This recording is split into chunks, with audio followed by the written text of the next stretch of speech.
हमारे साथ रौनक कुकड़े जुड़ गए हैं, संजय त्रिपाठी लखनऊ से जुड़ गए हैं, रौनक कुकड़े महाराष्ट्र मुंबई से हैं, मधिया खान दिल्ली से जुड़ गई हैं और ब्रजेश राजपूत भोपाल से जुड़ गए हैं। इसके अलावा ज्ञानेंद्र तिवारी जुड़ गए हैं कोलकाता से और बेंगलुरु से हमारे साथ जुड़ गई हैं पिंकी राजपुरोहित। सबसे पहले रौनक कुकड़े का रुख कर लेते हैं। सबसे ज़्यादा प्रभावित है महाराष्ट्र, सबसे ज़्यादा केस महाराष्ट्र से आ रहे हैं। 67,000 केस पिछले 24 घंटे में आए हैं। लेकिन आज जब बैठक शुरू होगी रौनक, तो क्या बात है, क्या कौन सी ऐसी बात होगी जो मुख्यमंत्री उद्धव ठाकरे प्रधानमंत्री के सामने रखेंगे?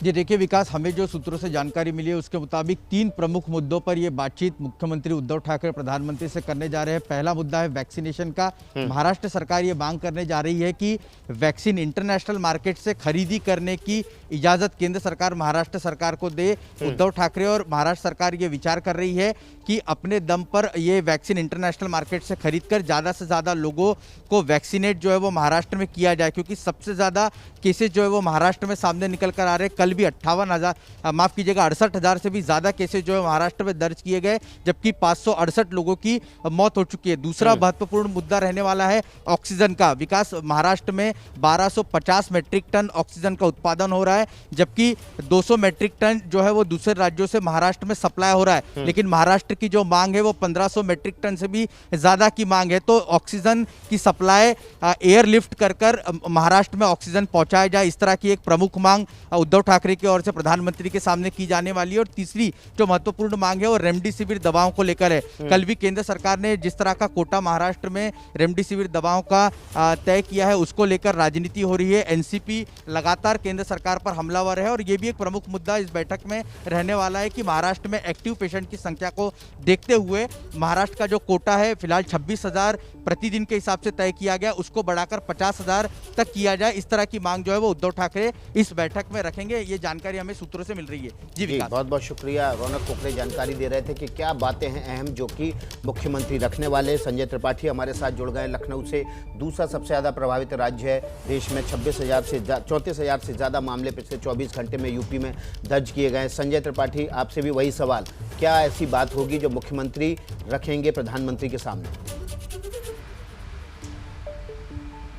देखिए विकास, सबसे पहले तो प्रधानमंत्री के सामने स्टेटस रिपोर्ट रखी जाएगी कि राज्य के जो हालात हैं उन पर राज्य सरकार किस तरह से कार्रवाई कर रही है, किस तरह से लोगों को स्वास्थ्य सुविधाएं मुहैया कराई जा रही है। उसके बाद में जो सबसे बड़ा संकट है जो हर जगह है वही यूपी में भी है, ऑक्सीजन का संकट। ऑक्सीजन के संकट दूर करने के लिए सरकार की ओर से प्रयास भी किए जा रहे हैं। एक स्पेशल ट्रेन यहाँ से बोकारो के लिए रवाना की गई थी, लेकिन उसमें 7 जो कैप्सूल हैं ऑक्सीजन के वो उसमें रख के जाने थे और टेक्निकल प्रॉब्लम ये फंस गई कि जो उसका हाई लाइन है उसमें कई सारे टैंकर चूंकि बड़े होते हैं तो वो टच कर रहे हैं। तो ऐसे में सिर्फ 3 टैंकर ही यहाँ से रवाना हो सके हैं और अभी जानकारी मिली है कि वो टैंकर रिफिल होने के बाद में सुबह दोपहर में आज यहाँ से बोकारो से रवाना होंगे लखनऊ के लिए। लेकिन इतनी ऑक्सीजन नाकाफ़ी है क्योंकि एक टैंक में 14 से 16 टन ही ऑक्सीजन आएगी, तो पूरे यूपी के लिए ये 3 जो कैप्सूल आएंगे बोकारो से वो नाकाफ़ी होंगे। तो ऐसे में जो डिमांड की जा रही है वो जो हमें सूत्रों ने बताया कि लगभग 800 टन ऑक्सीजन की डिमांड की जाएगी प्रधानमंत्री मोदी से कि ये उपलब्ध कराई जाए जल्द से जल्द, जिससे कि पूरे उत्तर प्रदेश में जो हालात बिगड़े हुए हैं, प्रयागराज, लखनऊ, कानपुर, इलाहाबाद, गोरखपुर, ऐसे कई शहर हैं जहां पर स्थितियां दयनीय हो चुकी हैं। लोग ऑक्सीजन ना मिलने की वजह से दम तोड़ रहे हैं। अस्पतालों ने बाहर नोटिस छपा कर रखा कि ऑक्सीजन नहीं है। तो इस समय सबसे बड़ा संकट उत्तर प्रदेश के लिए ऑक्सीजन का है और ये ऑक्सीजन मुहैया कराने के लिए केंद्र सरकार से मुख्यमंत्री योगी आदित्यनाथ गुहार लगाएंगे, ऐसी हमें सूत्रों से जानकारी मिल रही है। जी बहुत बहुत धन्यवाद आपका संजय त्रिपाठी। आप बने रहिए, रौनक कुकड़े आप भी बने रहिए। दिल्ली चलते हैं, मधिया खान हमारे साथ जुड़ी हुई हैं। मधिया, वही सवाल, ऑक्सीजन तो साफ दिखाई दे रहा है कि दिल्ली में ऑक्सीजन की कमी है और लगातार आम आदमी पार्टी इसकी मांग भी कर रही है। इसके अलावा मुख्यमंत्री अरविंद केजरीवाल, क्या बातें हैं जो प्रधानमंत्री के सामने रखें?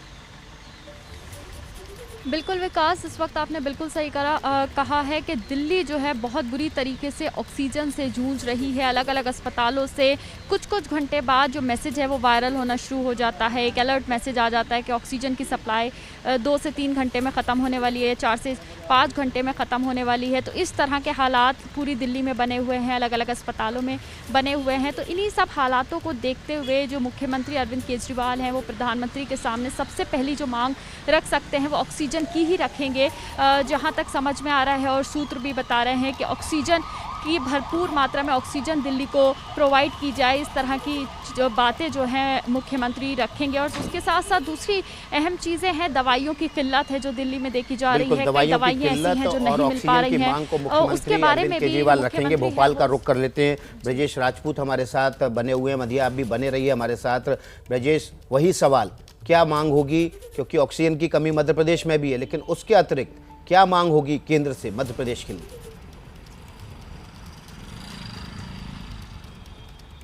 विकास, मध्य प्रदेश की भी सबसे बड़ी जो समस्या है, जिस समस्या सरकार जूझ रही है वो ऑक्सीजन ही है, क्योंकि मध्य प्रदेश में ऑक्सीजन के कहीं प्लांट नहीं है। मध्य प्रदेश पूरे दूसरे राज्यों पर निर्भर है, दूसरे राज्यों से ऑक्सीजन यहाँ आती है। और अब पिछले कुछ दिनों में ऐसा होने लगा कि मध्य प्रदेश के लिए आने वाले टैंकर्स या कैप्सूल्स को रोका जा रहा है। और इस मामले में मध्य प्रदेश के मुख्यमंत्री को दूसरे राज्यों के मुख्यमंत्रियों से बात करके समस्या को सुलझाना पड़ रहा है। तो ये एक बड़ी समस्या है। तो मध्य प्रदेश के मुख्यमंत्री शिवराज सिंह पहली बात तो यही कहेंगे कि कम से कम एक राज्य में आने वाले टैंकर्स को दूसरे राज्य रोके नहीं, इंटरवीन ना करें और इस मामले में सहूलियत पैदा करें। दूसरी बहुत बड़ी परेशानी इंजेक्शंस के, जो रेमडेसिविर इंजेक्शंस है उसकी सप्लाई लगातार कम होती जा रही है। हालांकि मुख्यमंत्री अपने स्तर पर कोशिश कर रहे हैं, मगर जितनी डिमांड है अस्पतालों में उतनी सप्लाई हो नहीं पा रही है।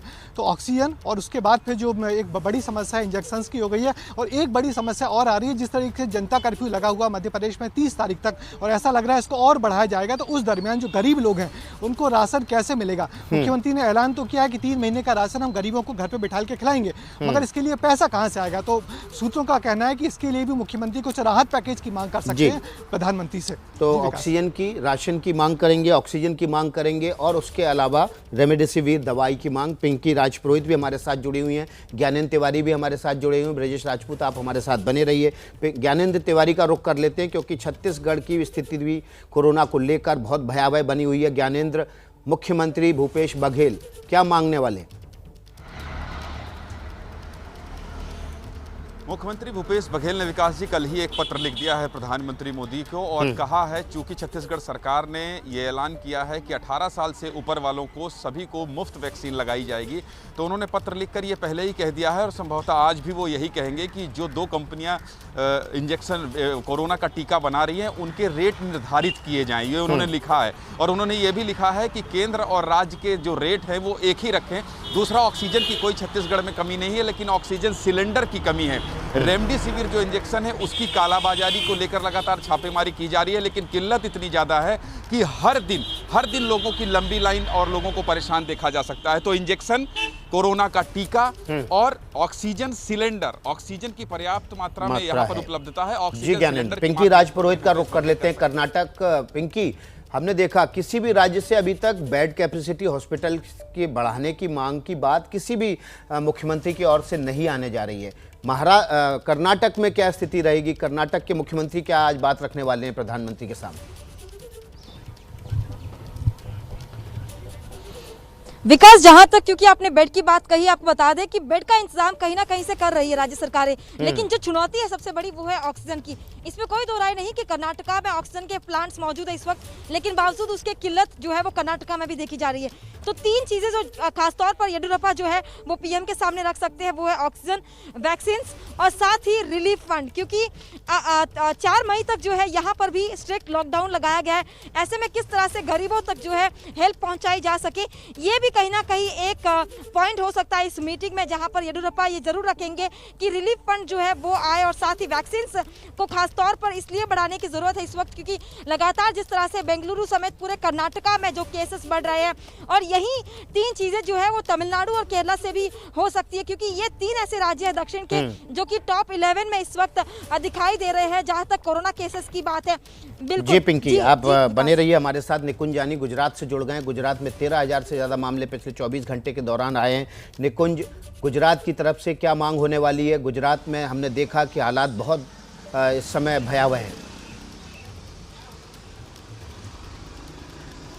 जी विकास, हर रोज 1000 से 2000 तक केसेस जो है वो गुजरात में बढ़ रहे हो, और जो प्रधानमंत्री के साथ आज मुख्यमंत्री बात करेंगे विजय रूपानी, तो सबसे पहले तो गुजरात में क्या कार्य हो रहा है उसका रिपोर्ट जो है वो रखेंगे। हालांकि आज गृह प्रधान और गुजरात के सांसद अमित शाह भी गुजरात में है, DRDO का एक हॉस्पिटल का निरीक्षण करने के लिए वो पहुंच रहे हैं। यहाँ पर भी ऑक्सीजन की प्राइवेट हॉस्पिटल जो है वहाँ पर किल्लत देखी जा रही है। प्राइवेट हॉस्पिटल मांग कर रहे हैं कि हमें ऑक्सीजन मुहैया कराया जाए।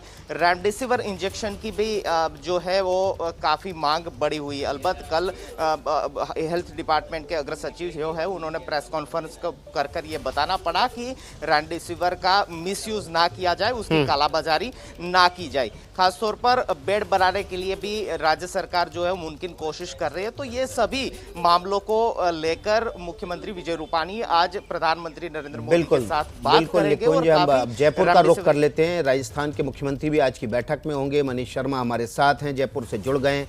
मनीष शर्मा, वही सवाल जो सबसे है कि आज जब प्रधानमंत्री के साथ बैठक होगी, मुख्यमंत्री अशोक गहलोत क्या बातें हैं, क्या मांग है, प्रधानमंत्री के आगे रखेंगे?